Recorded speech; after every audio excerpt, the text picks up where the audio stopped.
Viewers வணக்கம். இப்போ நான் வெள்ளை கொழுக்கட்டை எப்படி செய்வது என்பதை பற்றி உங்களுக்கு சொல்ல போகிறேன். முதல்ல நம்ம அரிசி எடுத்து பச்சரிசி தான் தேவைப்படுது. பச்சரிசியை நான் ஒரு 3 அழகு நான் செய்ய போகிறேன். அந்த 3 அழகு அரிசியும் நல்லா உடச்சிக்கணும். பூவாட்ட பாம்பே ரவைன்னு சொல்லுவாங்க. அதை போல் நல்லா உடச்சிட்டு அதை எடுத்து அடுப்பில் வானலியை போட்டு அதில் வறுக்கணும். நெய்யை கொஞ்சம் ஊற்றி இந்த பிறகு அடுப்பை நான் பற்ற வைக்கிறேன். வானலியை போட்டுக்கிறேன். கொஞ்சம் நெய், 1 ஸ்பூன் நெய் குத்தி இந்த 3 அழகு ரவை 3 டம்ளர் ரவை, அரிசி ரவை, இதை நல்லா வறுத்துக்கணும். பொன்னிறமாக வறுத்துக்கணும். நான் வறுத்த பிறகு உங்களுக்கு காமிக்கிறேன் பாருங்கள். பொன்னிறமாக இருக்குது. இதேமாரி பொன்னிறமாக மாவு அரிசி ரவையை வறுத்துக்கணும். இதுக்கு தேவையான பொருட்கள் இப்போ 3 இதாவது இந்த டம்ளரில் 3 எடுத்துருக்கிறேன். 3 ரவை அரிசியை உடைச்சி ரவை இருக்குது. அதே மாதிரி இதே டம்ளரில் 3 டம்ளர் முக்கால் டம்ளராக 3 வெல்லம், பொடித்த வெல்லம், பொடித்த வெல்லம். அதுக்கு தேவையான பொருட்கள் வெல்லம், தேங்காய் பல்லாக நறுக்கின தேங்காய், நெய், கொஞ்சம் ஏலக்காய் பொடி. இதுதான் தேவை இதுக்கு வெள்ளை கொழுக்கட்டை பண்ணுறதுக்கு. இது மாவில் அரிசி மாவில் பண்ணுவாங்க. நான் நொய்யில் அரிசி நொய் உடைச்சி அதில் செய்கிறேன் இந்த கொழுக்கட்டை.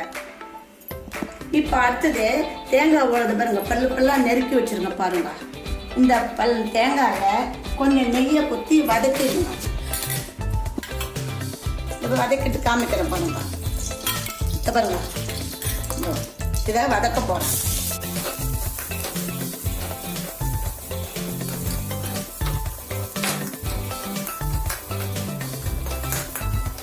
கொஞ்சம் வாசனை வரும். வதக்கும் போது இந்த தேங்காய் பற்கள் ஒரு மணமாக வரும். அந்த சமயத்தில் நம்ம எடுத்துடலாம் அந்த வதக்கினதை தேங்காயை.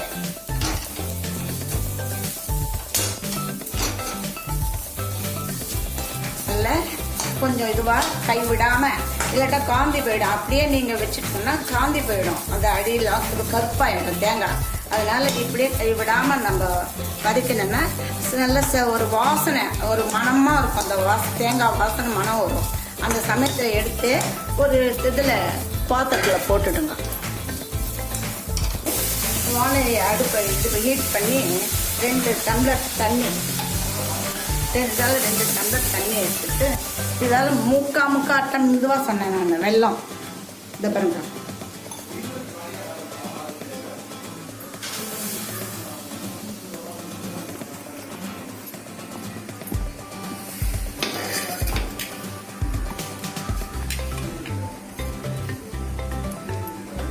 வேணா உங்களுக்கு தித்திப்பு இன்னும் கொஞ்சம் அதிகமாக வேணுன்னா நீங்கள் போட்டுக்கலாம். நான் எனக்கு இந்த 3 அழகு 3 முக்கால் டம்ளர் எடுத்துட்டேன் வெல்லம். இந்த வெல்லத்தை நல்லா கரையை விட்டுட்டு அதை நல்லா வடிகட்டிடணும். ஏன்னா அதில் கல் தானே இருந்ததுன்னா தூசியெல்லாம் இருக்கும். அதனால் கரையை விட்டு எடுத்துக்கணும்.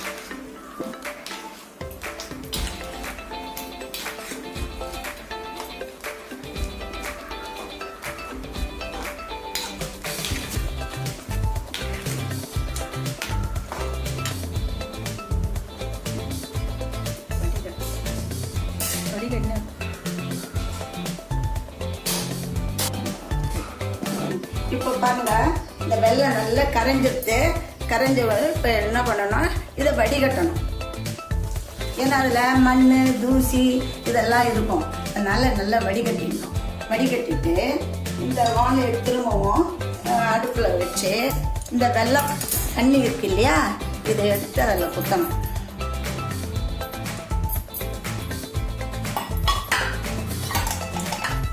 இந்த ஊத்தனம் பாருங்க.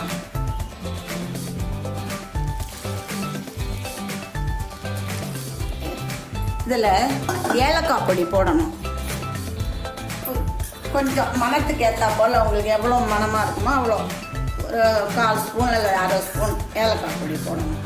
போட்ட பிறகு இந்த தேங்காய் வறுத்து வச்சுருக்கு இல்லையா, அந்த தேங்காயை அதில் போடணும்.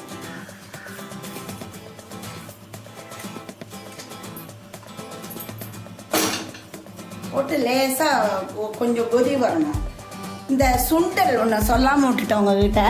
இந்த சுண்டல் வேக வச்சிருக்கோம் பாருங்க. காமிச்சிட்டியா? இந்த சுண்டல் கொஞ்சம் போடணும், நல்லா இருக்கும், சாப்பிட்றதுக்கு நல்லா இருக்கும். இவ்வளோ போட்டால் போதும், ஒரு பிடி.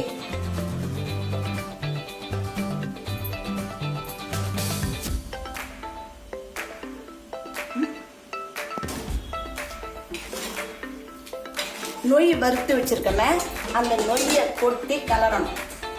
இதை பாருங்க, இந்த நொய்யை கொட்டி கலரணும். கொஞ்சம் அடுப்பை சிம்மில் வச்சுக்கலாம், கேஸில் அடுப்பை.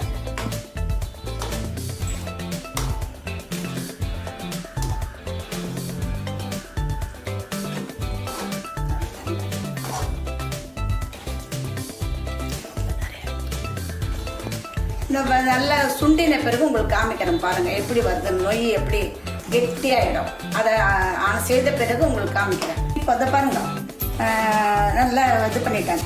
தண்ணி வடிஞ்சு இதுவாகிடுது, கெட்டியாகிடுது. இதை அடுப்பை அணைச்சிட்டு கொஞ்ச நேரம் ஆகணும். ஆனால் தான் அது நல்லா கெட்டி ஆகும். கொஞ்சோண்டு நெய்யை குத்தி,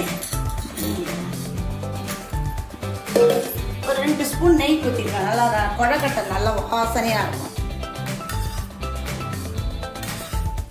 கொஞ்சம் மூடி வச்சுட்டோம்னா அப்படியே கெட்டி ஆகிடும். கெட்டியான பிறகு அப்புறம் என்ன செய்யறதுன்றத உங்களுக்கு காமிக்கிறேன். ஹலோ, இது பாருங்க, 20 நிமிஷம் வச்சேன், வெந்திருக்கு பாருங்க. இப்போ எடுக்கிறோம் பாருங்க, அதை எடுத்து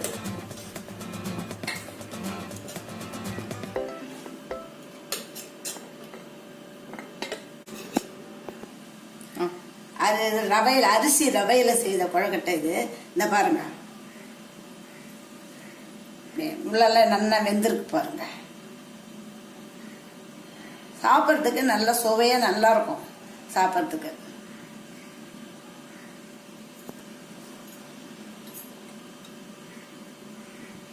நல்லா வாசனையாக நல்லா இருக்கும் சாப்பிட்றதுக்கு. இதை ஒரு தடவை நீங்கள் செய்து பாருங்க. செய்து பார்த்து இதை நீங்கள் சாப்பிட்டு பாருங்க. ஒரு தடவை செய்து சாப்பிட்டு பாருங்க. பிடிச்சிருந்தா எனக்கு லைக் பண்ணுங்க, சப்ஸ்கிரைப் பண்ணுங்க, பண்ணுங்க.